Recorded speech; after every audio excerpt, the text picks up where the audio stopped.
कहानी के शुरू में हम स्कूल में कुछ बच्चों को देखते हैं। इन्हीं में रूबी भी थी, जो सब बच्चों के साथ बैठी खाना खा रही थी। तभी अचानक से उधर एक बच्ची की आंखें नीली हो जाती हैं और वो कांपने लगती है, जिसके बाद वो नीचे गिर गई थी और थोड़ी ही देर बाद उसकी मौत हो जाती है। किसी को कुछ समझ नहीं आता कि उसके साथ क्या हुआ। सभी घबरा गए थे। इसके बाद हमें पता चलता है कि ये एक वायरस है जो सिर्फ बच्चों में फैल रहा है। साइंटिस्ट इसको हल करने की कोशिश कर रहे हैं, पर अभी तक इस वायरस का कोई तोड़ सामने नहीं आया। और इसी तरह वक्त के साथ साथ 90% बच्चे इस वायरस का शिकार होकर मर जाते हैं, जिसके बाद हमें अमेरिका के प्रेसिडेंट दिखाए जाते हैं, जो बताते हैं कि इनका बेटा भी इस वायरस की लपेट में है। सब साइंटिस्ट डॉक्टर मिलकर इसका हल निकाल रहे हैं। उन्हें उम्मीद है कि उनका बेटा और बाकी सब बच्चे ठीक हो जाएंगे। प्रेसिडेंट कहते हैं कि अगर आप लोगों को कोई भी बच्चा ऐसा बीमार नजर आता है तो जल्द उसको CDC डिपार्टमेंट में भेज दें, जिधर साइंटिस्ट और डॉक्टर मिलकर उनका इलाज करेंगे। We will find a cure and we will save. अब इन्हीं बच्चों में से रूबी भी थी, जो इस वायरस का शिकार हो चुकी थी। उसका बर्थडे था।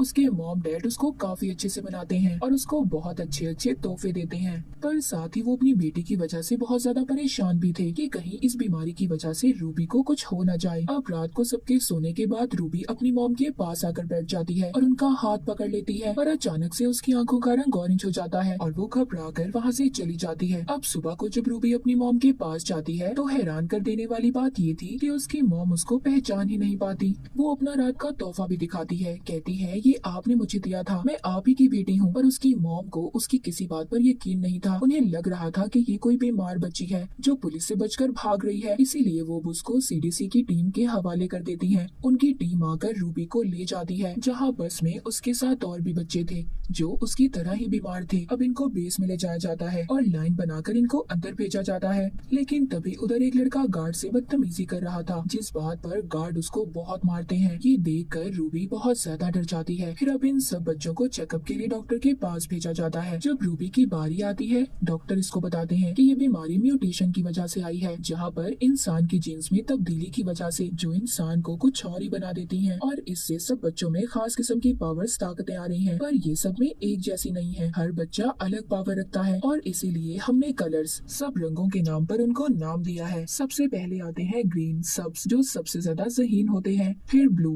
नीले, जिनके पास किसी भी चीज को उठाने की ताकत हो, फिर आते हैं गोल्डन, जो बिजली को कंट्रोल कर सकते हैं। मगर ये सभी महफूज रंग हैं, पर इन सब में जो सबसे ज्यादा खतरनाक रंग है वो रेड और ऑरेंज है, लेकिन ये बहुत कम पाए जाते हैं। अब डॉक्टर रूबी का टेस्ट शुरू करते हैं। इनको पता चलता है कि रूबी भी ऑरेंज है और अब इसीलिए डॉक्टर एक इंजेक्शन लेकर उसे मारने आने वाले थे। तभी रूबी वहाँ से भागने लगती है, लेकिन डॉक्टर ने उसे पकड़ लिया था। पर रूबी डॉक्टर की आंखों में देखकर उनके दिमाग में ये फिट कर देती है कि रूबी ग्रीन है और डॉक्टर अब उसको ग्रीन क्लियर कर देता है। यानी कि रूबी के पास ये पावर थी कि वो किसी के भी दिमाग को अपने कंट्रोल में करके उसे अपने मुताबिक चला सकती थी, यानी जैसा वो चाहती थी वैसा हो सकता था। फिर इसके बाद सब बच्चों को ग्रीन, गोल्डन और ब्लू कपड़े पहना दिए जाते हैं। इनमें कोई भी रेड और ऑरेंज नहीं था, क्योंकि उन्हें इन्होंने पहले ही मार दिया था। अब वक्त के साथ साथ रूबी थोड़ा बड़ी हो जाती है। वहाँ पर ये ग्रीन बच्चों के साथ रह रही थी। जो काम ज़हीन बच्चे आसानी से कर लेते थे, ये नहीं कर पाती थी क्योंकि ये तो ऑरेंज थी। एक दिन गार्ड को रूबी पर शक हो जाता है। अब खैर इनको वहाँ पर एक आवाज सुनाई जाती है। वो आवाज सिर्फ वहाँ पर रहने वाले खास लोग ही महसूस कर सकते थे, जिनमें पावर्स थी।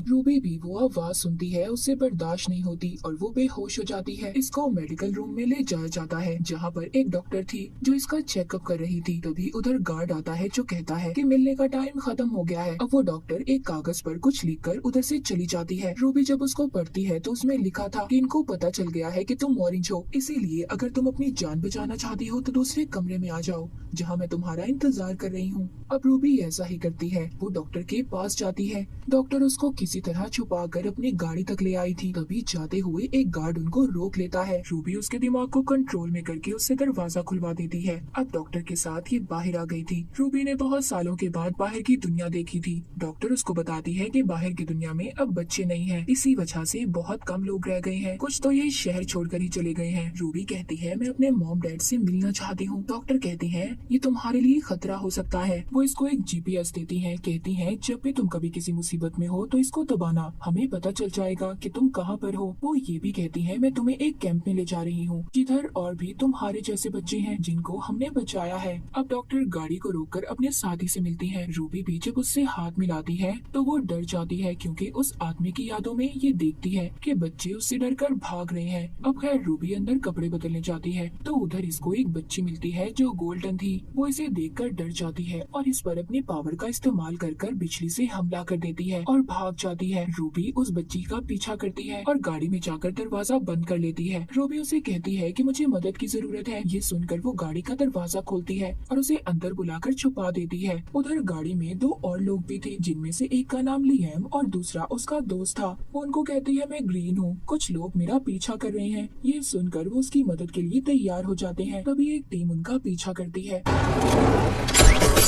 उधर डॉक्टर और उसका साथी भी था जो उनका पीछा कर रहे थे। तभी लिएम उधर जो कि ब्लू था वो इनकी गाड़ियों को खराब कर देता है जिस वजह से वो इनका पीछा नहीं कर पाते और ये बचकर निकल जाते हैं। अब ये एक जगह पर रुकते हैं। लिएम का दोस्त रूबी से कहता है अगर तुम ग्रीन हो तो तुम किसी के लिए कोई खतरा नहीं हो, ऐसे क्यों बचकर भाग रही हो। जिस पर रूबी कहती है अगर तुम मेरी मदद करना चाहते हो तो ठीक है वरना मैं चली जाती हूँ। पर लिएम उसको रोक लेता है और कहता है हम एक जगह पर जा रहे हैं जिधर ऑरेंज लड़का रहता है जो हम जैसे सभी बच्चों को उधर कैंप में सबसे बचा कर रखता है जिधर कोई खतरा नहीं होगा। अगर तुम चाहती हो तो तुम हमारे साथ चल सकती हो। रूबी भी उनके साथ चलने के लिए हाँ बोल देती है। अब रास्ते में रूबी लिएम से पूछती है कि तुम बेस से क्यों भागे थे। वो कहता है गवर्नमेंट हम पर गलत तजुर्बे कर रही थी, हमारी एक आर्मी बनाना चाहती थी जिन्हें वो दुश्मन के खिलाफ इस्तेमाल करेंगे, इसीलिए मैं वहाँ से भाग आया। उधर कैंप में उस डॉक्टर को भी पकड़ लिया जाता है जिसने ये कहा था कि रूबी ग्रीन है और फिर एक मास्क पहनकर लड़की आकर उधर डॉक्टर को मार देती है। हम देखते हैं रूबी जब रात को सो रही थी तभी उसका हाथ गलती से लिएम के हाथ पर लग जाता है। अब उसको लिएम की वो यादें दिखाई देती हैं कि कैसे वो बेस से भागा था। उसने अपने साथ साथ और भी बच्चों को बचाने की कोशिश की थी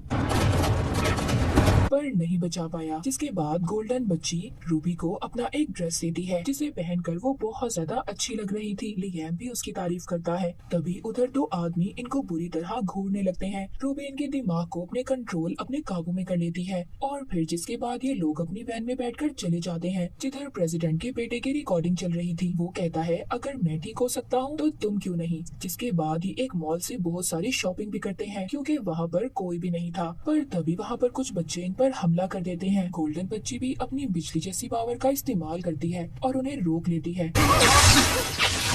अब वो बच्चे जो इन पर हमला कर रहे थे वो भी इनके जैसे थे, मतलब उनमें भी खास किस्म की पावर्स थी। वो कहते हैं तुम्हारे ऊपर तो ट्रैकर्स लगे होंगे जिसकी वजह से हम भी पकड़े जा सकते हैं क्योंकि तुम बेस से भागे हो। खैर अब ये सब रात को बैठकर बहुत सारी बातें करते हैं। लिएम यहाँ पर ऑरेंज लड़के के बारे में भी इनसे पूछता है। कहता है मैंने सुना है कि हम जैसे सब बच्चों को अपने पास रखकर सबसे बचाता है, हमें भी उधर जाना है। अगर तुम्हें उसका पता मालूम है तो हमें बताओ। वो बच्चे कहते हैं ये खुफिया है, कोई भी उसका पता आसानी से नहीं जान पाता। तभी उधर रूबी इनमें से एक बच्चे के दिमाग को कंट्रोल में करती है और वो उसका पता बता देता है जो कोड की शक्ल में था। लिएम का दोस्त जो बहुत सहीन था और ग्रीन था उसे समझने में लग जाता है जिसमें उसका साथ रूबी भी दे रही थी। अब ये दोनों उसको समझ लेते हैं जिससे ये बहुत ज्यादा खुश थे।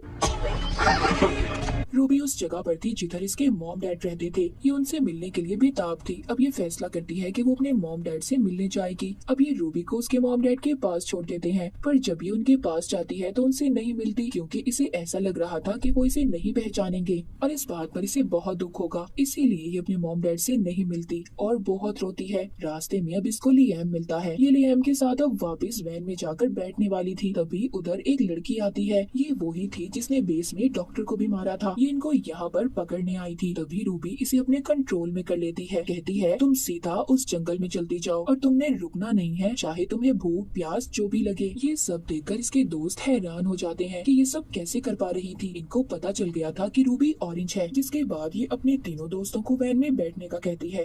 रूबी यहाँ पर सबसे पूछती है कि तुम्हें डर नहीं लग रहा मुझसे, मैं ऑरेंज हूँ। लिएम कहता है नहीं, इसमें डरने की क्या बात है। वो कहती है मैं अपनी ताकतों को कंट्रोल नहीं कर पाती और मैं जिसको भी छू लेती चाहती हूँ उसे अपने कंट्रोल में कर सकती हूँ, और अगर मैं ये किसी पर अचानक करूँ तो उसकी मौत भी हो सकती है। अब इसके बाद ये लोग आगे बढ़ते हैं। तभी कुछ बच्चे इन पर हमला कर देते हैं जिन्होंने फौजी जैसे कपड़े पहने हुए थे। पर तभी उनमें से एक बच्चा लियाम को पहचान लेता है। लियाम कहता है, बस हम यहाँ पर रहना चाहते हैं, हमें किसी चीज से कोई खतरा ना हो। ये लोग मान जाते हैं, इनको अपने साथ ले आए थे। फिर इनको ऑरेंज लड़के के पास ले जाया जाता है जो कोई और नहीं बल्कि प्रेसिडेंट का बेटा था। वो रूबी और उसके दोस्तों को देखकर बहुत खुश होता है। अब ये यहाँ पर सबको सच्चाई बताता है। प्रेसिडेंट यानी मेरे डैड ने सबसे झूठ बोला कि मैं ठीक हो गया। सब मुझ पर नए नए तजुर्बे कर रहे थे। जब कोई भी ठीक नहीं हुआ तो इन्होंने एक कैंप बनाकर वहाँ पर बच्चों को उधर रखने लगे। वो रूबी से कहता है, तुम फिक्र नहीं करो, मैं तुम्हें तुम्हारी पावर्स का इस्तेमाल बताऊंगा, सिखाऊंगा मैं तुम्हें। अब आहिस्ता आहिस्ता रूबी भी सब सीख रही थी। एक दिन ये बहुत उदास थी। ऑरेंज लड़का प्रेसिडेंट का बेटा रूबी के पास आता है, कहता है, एक ऑरेंज ही दूसरे ऑरेंज के दर्द को समझ सकता है। फिर ये उसका हाथ पकड़ता है, पर तभी ऐसा करते हुए लियाम भी उसे देख लेता है, जिस पर इसे बहुत गुस्सा आता है। अब ऑरेंज लड़का रूबी की 6 साल पुरानी जिंदगी में देखता है। यहाँ पर हमें पता चलता है कि उस रात रूबी के साथ क्या हुआ था। उसके मॉम डैड उसे कैसे भूल गए। रूबी जब अपनी बर्थडे वाले दिन अपने मॉम डैड के पास गई थी तो इसने अपनी मॉम के हाथ को छूकर उनकी सारी यादों को मिटा दिया, और यही वजह थी कि उसके मॉम डैड उसे भूल गए थे। Here,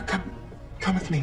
ऑरेंज लड़का हैरान हो जाता है, कहता है, ऐसा करना तो मुझे भी नहीं आता। वो कहता है, ये सब तो मेरे पास भी नहीं है, क्या तुम मुझे सिखा दोगी? वो कहती है, मैं नहीं जानती ये मैं कैसे कर लेती हूँ, और इसी गलती की वजह से मैंने अपने मॉम डैड को खो दिया। अब जब रूबी लियाम से मिलती है तो वो इससे काफी नाराज था। कहता है, मैं जानता हूँ तुम दोनों के दरमियान क्या चल रहा है। रूबी कहती है, ऐसा कुछ नहीं है, और हम दोनों भी कभी नहीं मिल सकते क्योंकि मुझे डर है मैं तुम्हारे साथ भी वही ना कर दूं जो मैंने अपने मॉम डैड के साथ किया। ये कहकर वो वहाँ से चली जाती है। अब ये लियाम के दोस्त के पास आती है जो झील के किनारे बैठा था। वो रूबी से कहता है, इधर भी मुझे वही सब लगता है जैसा बेस में था, हम इधर भी महफूज नहीं है। दूसरी तरफ ऑरेंज लड़का अपने लैपटॉप पर किसी को कुछ बता रहा था कि इधर कितने ब्लू हैं और कितने ऑरेंज हैं। तभी उधर रूबी आ जाती है, जिसे देखकर ये अपना लैपटॉप बंद कर देता है। ये भी इससे लैपटॉप ही लेने आई थी ताकि इसका दोस्त अपने घर वालों से राब्ता कर सके। पर यहाँ पर ये इससे एक डील करता है, कहता है कि अगर तुम मुझे ये पावर सिखाओ कि लोगों के दिमाग में जाकर उनकी याद को कैसे मिटाते हैं, तो मैं तुम्हें लैपटॉप दे दूंगा। ये भी हाँ बोल देती है। अब जब ये सब सिखा रही थी, जब ये अपनी आंखें खोलती है तो ऑरेंज लड़का उससे बदतमीजी कर रहा था। ये एक मुक्का मारकर यहाँ से भाग जाती है। बाहर जाकर बहुत रोती है। लियाम इससे पूछता है कि क्या हुआ। ये उसको सब बता देती है, जिस पर लियाम को बहुत गुस्सा आता है। वो ऑरेंज लड़के को मारने आ रहा था। रूबी कहती है, ये लड़ने का वक्त नहीं है, हम यहाँ पर महफूज नहीं है, हमें जल्दी यहाँ से जाना होगा। अब जब ये सब रात को यहाँ से भाग ही रहे थे तो उधर कैंप का जनरल आ जाता है।